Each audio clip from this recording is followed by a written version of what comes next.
आज या दिवसभराच्या धरणे आंदोलनाने घरी जाताना काय घेऊन जायचं आहे हा एक महत्वाचा प्रश्न आहे। बरेचदा काय होतं की आपण फक्त समस्येचं इथे मांडणी करतो, पण त्या समस्येचं त्या येणाऱ्या संकटाचं निराकरण काय करायचं आहे। मसुरकर सर एक 10-12 वर्ष झालं मराठी विषयी वेगवेगळ्या माध्यमातून कार्य करत असतात। असं सहज एक त्यांची जागृती मोहीम होती, जनजागृती मोहीम होती भांडूप स्टेशनला। मी सहज त्यांना विचारले तुम्ही काय करताय, मी थोडंसं समजून घेतलं। मला वाटलं असतं तर मी बाजूने निघून गेलो असतो, मला काही गरज नव्हती त्यांना तिथे प्रश्न विचारण्याची, पण कुठेतरी आतमध्ये एक मराठी बाणा, एक मराठीपण असल्यामुळे मी पोट तिडकीने ते विचारायला गेलो आणि त्या दिवसापासून त्यांच्याशी निगडीत त्यांच्या बरोबर या अभियानला सोबत राहिलो। आज आपण इथे आझाद मैदानला एक दिवसाचं धरणे आंदोलन घेतलंय, त्यामुळे काही कारण आहे। गेले 1 वर्ष झालं आम्ही जनमानसात पोहोचण्याचा, लोकांना आमच्या या मागण्या किंवा मराठी विषयी वेगवेगळ्या गोष्टी सांगण्याचा प्रयत्न करत आहोत, परंतु हेच निदर्शनास आलं की मराठी माणूस फक्त अंगठे वर करतो। आज भांडूप पातळीवर मी माझ्या समूहामध्ये, वेगवेगळ्या समूहामध्ये या आशयाचा मेसेज टाकला, संदेश टाकला।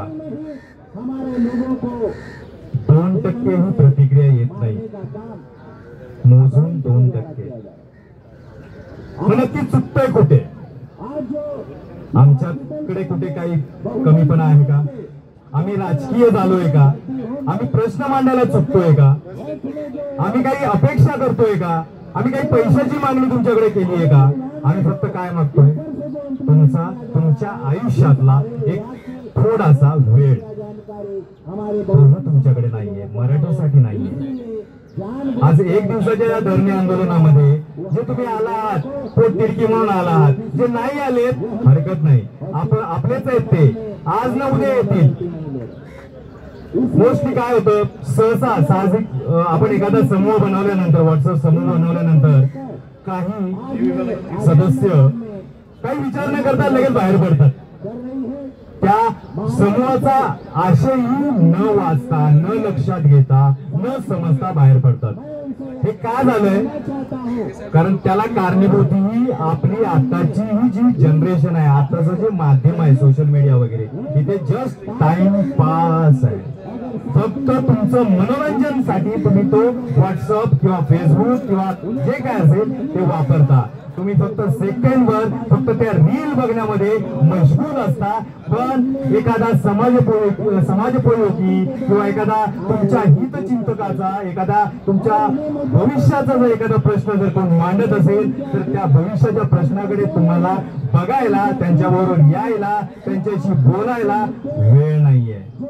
आज मुद्दामून आझाद मैदान हे चालू दिवशीच धरणे आंदोलन करावं लागतं, पण आम्ही म्हटलं, मसुरकर आम्ही डिस्कशन केलं, चर्चा केली की कुठला दिवस पकडायचा। तर म्हटलं 30 तारीख ठीक आहे, की 1 महिन्याचा शेवट असेल आणि तोपर्यंत आपल्याला वेळ मिळेल एक जनजागृती करण्यासाठी।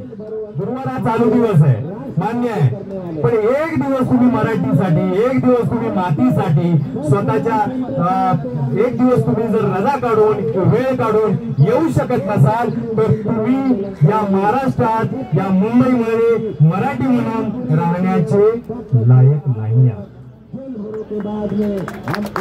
आज आम्ही काही कोणाकडून वर्गणी वगैरे घेतलेली नाही, आम्ही आवाहन केलंय, एखाद्याला जर स्वइच्छेने वाटत असेल तर तुम्ही द्या, अदरवाईज नाही तर आम्ही सक्षम आहोत। हा खर्च करण्यास आम्ही आमच्या खिशातून खर्च करण्यास आम्ही सक्षम आहोत।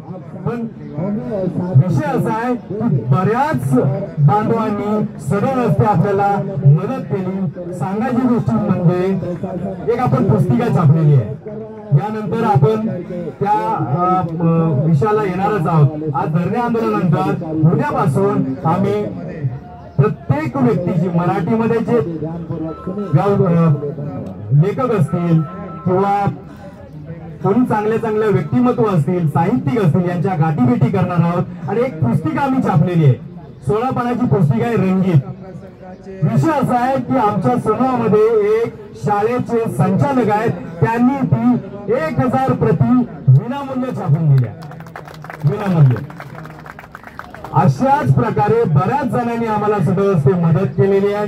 का ते वेळ देऊ शकत नाही, पण अप्रत्यक्षरित्या आमच्या नाही या आपल्या महाराष्ट्र अभियानला, स्वायत्त महाराष्ट्र अभियानला ते मदत करू इच्छितात, म्हणून ते त्यांनी केलं.